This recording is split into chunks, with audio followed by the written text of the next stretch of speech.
Merci Patrick. Bonjour à tous et bienvenue. Donc comme l'a dit Patrick, c'est la deuxième édition de ces conférences dont l'objectif c'est vraiment d'échanger sur des thèmes assez larges. Et le thème de cette année en fait s'intitule Vulnérabilité et résilience des systèmes insulaires. Donc c'est un thème en fait qui a été volontairement choisi parce qu'il était très transversal, très large. Notre objectif, c'était aussi de l'inscrire dans la continuité de l'édition précédente qui était sur les risques, au sens large, qu'on avait décliné en caractérisation du risque, suivi et gestion. Et là, en fait, le thème a été donc choisi par l'ensemble de la communauté scientifique qui est réunie au sein du consortium Récipol. Donc c'est bien sûr une thématique très large, pluridisciplinaire, et on va avoir aujourd'hui des éclairages très différents, très divers, et la diversité, la biodiversité, c'est une richesse, je pense qu'on est tous convaincus. Nos objectifs dans cette démarche, c'est vraiment un enrichissement mutuel et une meilleure connaissance des travaux des uns et des autres, et puis parce que cet échange va nous permettre de construire des nouveaux partenariats. Et puis effectivement, on l'a vu déjà, la précédente édition a permis de déboucher sur des rencontres qui ont elles-mêmes débouché sur des projets de recherche. Donc c'est aussi pour cela que, comme l'a dit Patrick, on va renouveler chaque année cet événement, ces rencontres. Alors l'année dernière, on avait un format particulier avec une matinée, une table ronde la matinée, ensuite des conférences l'après-midi et encore une autre table ronde. Cette année, on essaye un autre dispositif, mais l'idée reste la même, c'est-à-dire vraiment échanger. Donc, des conférences matin et après-midi, entrecoupées notamment par le prix Europcar. Donc, on a eu notre partenaire et sponsor Europcar qui a proposé de mettre en jeu des bourses. Donc les étudiants de tout niveau, licence, master, doctorat, ont candidaté. Il y a un jury qui a fait une première sélection de tous les dossiers qui ont été reçus. Donc il y a quatre étudiants qui ont été retenus pour 2 prix, et qu'on va écouter aujourd'hui. Donc malheureusement, en fait, du fait des aléas et des reports de date, et 2 d'entre eux ne sont pas là. Par contre, ils ne seront pas en présence avec nous. Par contre, ils ont fait des vidéos pour présenter leurs travaux. Donc l'idée, c'était vraiment qu'ils puissent quand même concourir. Donc là, je voudrais remercier à la fois les candidats, mais surtout les collègues qui ont assuré le jury, et également notre partenaire Europcar pour son soutien. La table ronde de cet après-midi, elle visera finalement à la lumière de toutes les présentations et de la diversité des angles de vue qui seront apportés sur cette thématique de vulnérabilité et de résilience, d'essayer vraiment de discuter pour peut-être identifier des pistes de travail ou des projets de recherche. Donc je vais continuer rapidement. À titre introductif, donc effectivement, je pense que j'ai déjà dépassé mes 180 secondes, mais l'idée... Ok. Donc là, l'idée, c'est vraiment de vous présenter un petit peu, comme je l'avais fait l'année dernière, un peu un survol rapide et introductif de la thématique que nous avons retenue cette année. Donc en fait, cette thématique, elle va se décliner en plusieurs mots qui ont été utilisés dans le texte. Et le premier d'entre eux, c'est le mot vulnérabilité. Donc voilà, ça ne marche pas avec ça. Voilà, vulnérabilité, c'est la magie de l'informatique. Donc la vulnérabilité, c'est un concept qu'on va retrouver dans de très nombreuses disciplines. C'est vraiment un concept multidimensionnel. On va parler de vulnérabilité sociale aujourd'hui, climatique, énergétique, économique, etc. Donc c'est vraiment un thème qui va avoir une résonance différente selon les disciplines qui l'utilisent. Donc l'idée de ce survol rapide, c'est qu'il ne sera absolument pas exhaustif. Par contre, il vise simplement à relever un certain nombre d'éléments qu'on, je pense, on va retrouver dans les différentes présentation. Et puis, il y aura aussi, j'imagine, beaucoup d'autres éléments qui ne sont pas dans cette petite introduction que je vous propose ce matin. Alors, si on part la vulnérabilité, on peut la décliner, par exemple, en écologie, par rapport à la vulnérabilité des écosystèmes, dans lequel, en fait, on peut retrouver de multiples définitions. J'en ai choisi une, tout en indiquant que selon les disciplines de l'écologie et de la biologie, elles peuvent être des définitions multiples et différentes. Et moi, j'ai retenu ici celle du Millennium Ecosystem Assessment, qui l'a définit comme étant l'exposition à des imprévus et à du stress, ainsi que la difficulté à y faire face.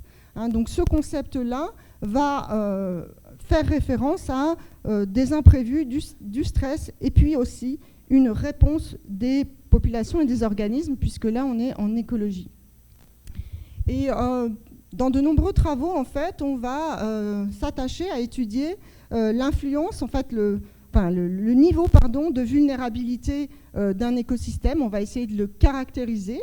Et puis, on va utiliser des questions d'exposition au forçage. On va s'intéresser à quelles sont les perturbations que subit cet écosystème, quels sont les facteurs qui peuvent produire des changements, des modifications de ces écosystèmes. Et puis, de l'autre côté, on va s'intéresser à quelles sont les réponses apportées par les organismes, les populations, par rapport à ces forçages. Donc, on va avoir toujours beaucoup de notions qui vont être ici, qui vont intervenir. La notion de l'intensité du forçage, la notion de la sensibilité, de la fragilité des équilibres, etc.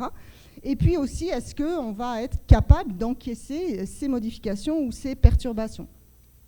Et puis, on va donc essayer de caractériser ce niveau de vulnérabilité, là encore en utilisant de nombreuses méthodes très différentes, mais souvent très complémentaires. On va travailler sur les taxons, c'est-à-dire on va travailler par exemple sur les espèces pour savoir comment elles réagissent, et on peut aussi travailler sur les mécanismes, les fonctions des écosystèmes pour savoir comment ces fonctions sont impactées ou pas par une perturbation.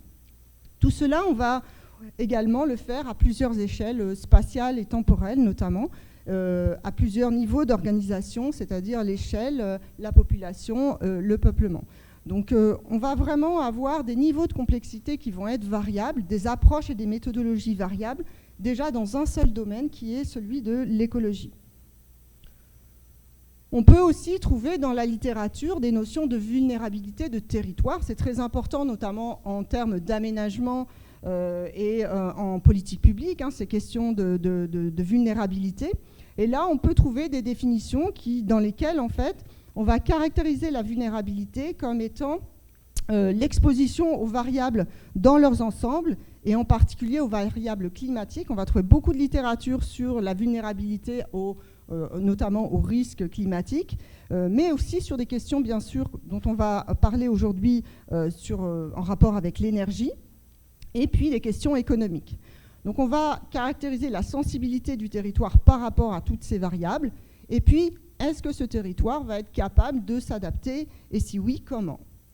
Quelque part, on peut faire une analogie avec ce que je viens de vous dire sur les espèces, où on regarde la réaction du territoire par rapport à une perturbation. D'autres notions, notamment la vulnérabilité sociale, où là, elle est parfois définie comme étant une fragilité matérielle ou morale à laquelle va être exposé un individu, une organisation ou une société. Là aussi, on voit qu'on a une granularité différente, même dans ce domaine, c'est-à-dire qu'on va avoir des échelles d'observation de l'individu versus de la société tout entière. Et là, l'idée, c'est donc ce concept de vulnérabilité, dans certaines études, notamment de la vulnérabilité sociale, le concept de vulnérabilité sociale va être intrinsèquement lié au risque de fragilisation auquel est exposé l'individu ou la société, selon l'échelle d'observation qu'on va utiliser. Par exemple, et là pour faire le lien avec la vision juridique aussi de ces questions-là, en 2016, en France, une loi va reconnaître, la loi reconnaît officiellement la vulnérabilité sociale comme étant un critère de discrimination. Donc tout ça pour dire que, effectivement, à partir de ce mot-là, de ce vocabulaire de vulnérabilité, on va décliner dans différentes disciplines, dans différents grands domaines de recherche, des concepts, et toujours liés vraiment en rapprochement avec la notion de l'exposition au risque. J'ai mis juste là pour l'illustration du premier, d'un des objectifs de développement durable, le premier d'entre eux qui concerne la lutte contre l'éradication de la pauvreté à l'horizon 2030. Donc ça, c'est vraiment pour souligner le fait que c'est une composante majeure dans nos sociétés et dans les travaux menés à l'échelle mondiale. Donc on a vu, la vulnérabilité se décline dans différentes disciplines, avec différentes méthodes, à différentes échelles. On peut également, donc le deuxième mot du titre du séminaire, c'est résilience. Donc là, je suis allée voir dans le dictionnaire. Dans le dictionnaire, la résilience, c'est donc, elle va être définie selon les disciplines, mais on va retrouver, on va le voir dans ces différentes définitions, on va retrouver quand même une idée qui est une idée relative à l'élasticité finalement des choses, puisque en physique, on va parler de rapport de l'énergie cinétique absorbée nécessaire pour provoquer la rupture d'un métal à la surface d'une section. On va toujours s'intéresser à le point finalement de non-retour par rapport à une situation donnée. Également, en psychologie, on va parler de surmonter des événements, et en écologie, la capacité à retrouver un équilibre. Donc ça va faire référence, notamment, pas uniquement, mais notamment à des questions de plasticité, d'absorption de choc, et puis également de capacité à revenir à un état qui précédait la perturbation. Donc on voit bien que ces deux notions de vulnérabilité et de résilience peuvent être intimement liées, comme elles l'étaient d'ailleurs avec les questions de risque. On peut trouver également des définitions de la résilience dans d'autres domaines que la physique, les sciences naturelles ou la psychologie. On va retrouver cette notion qui est très importante en économie par rapport à des questions de trajectoire de croissance. Mais on a toujours dans toutes les définitions, en tout cas que j'ai trouvées, cette notion de c'est une réponse à un choc, c'est une réponse à une perturbation.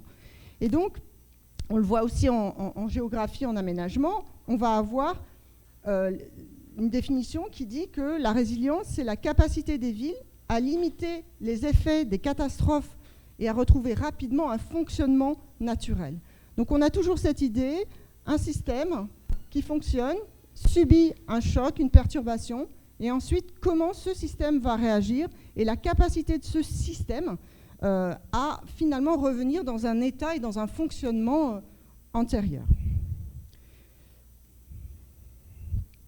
Et j'en viens au troisième groupe de mots qui fait partie du titre de la session d'aujourd'hui, la notion de système. Alors volontairement, quand on a choisi le titre de la journée pour ces conférences, on a tous voulu éviter d'utiliser le mot écosystème ou anthroposystème. On a préféré à cela la notion de système parce que, alors pour nous, cette notion même avait une vision englobante, n'était pas rattachée à une discipline en particulier, et donc permettait finalement ces croisements de regards que nous allons avoir aujourd'hui.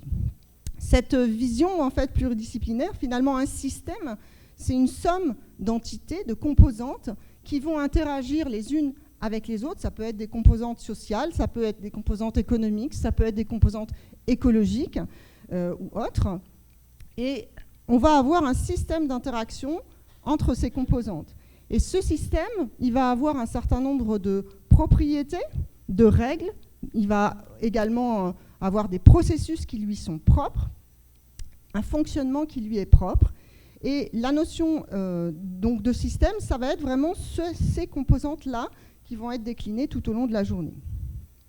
On a aussi choisi de focaliser sur les systèmes insulaires parce que ce sont des systèmes particuliers, parce que ce sont des systèmes dans lesquels nous évoluons tous ici et qui ont des particularités fortes, notamment au niveau spatial, au niveau de l'éloignement, de l'isolement, mais également de leur évolution au niveau culturel, social. Il y a des structures sociales qui sont spécifiques. Et puis des structures sociales, économiques, écologiques qui sont communes avec d'autres systèmes. Et donc ici, on va s'intéresser à la résilience et à la vulnérabilité de ces systèmes. Et puis là, on va essayer de voir comment ces systèmes réagissent dans les différentes contributions qu'on va avoir aujourd'hui, comment ils absorbent, ils supportent ces perturbations, et puis surtout comment ils gardent ou font évoluer les fonctions, leurs propriétés. Et tout ça, ça va faire intervenir des questions de niveau d'organisation, de capacité d'apprentissage et de capacité d'adaptation de ces systèmes. Donc voilà, rapidement, je m'en excuse, balayer un petit peu des grands champs qui sont en fait ceux qu'on a pré-identifiés dans le titre, les mots-clés qu'on a utilisés pour le titre de la conférence. Donc aujourd'hui, en fait, ce qu'on vous propose, c'est tout un ensemble de conférences. Ce matin, donc on va avoir 3 conférences ce matin, puis une petite pause. Et enfin, on va terminer par 2 autres présentations et enfin les présentations des candidats pour Europcar, pour la bourse Europcar. Donc voilà, je vous remercie pour votre attention. On terminera la journée par bien sûr une table ronde de discussion qui se veut vraiment ouverte pour justement essayer de rebondir sur les différents éléments qu'on aura partagés toute la journée. Et donc là, je vais inviter mon collègue Loïs Bastide pour la première conférence qui est intitulée « Faire face aux aléas, croyances et politiques de réduction des risques ». Donc voilà, on va commencer par plus ces questions-là, plus d'ordre social, grâce à l'intervention de Loïs. Merci à tous.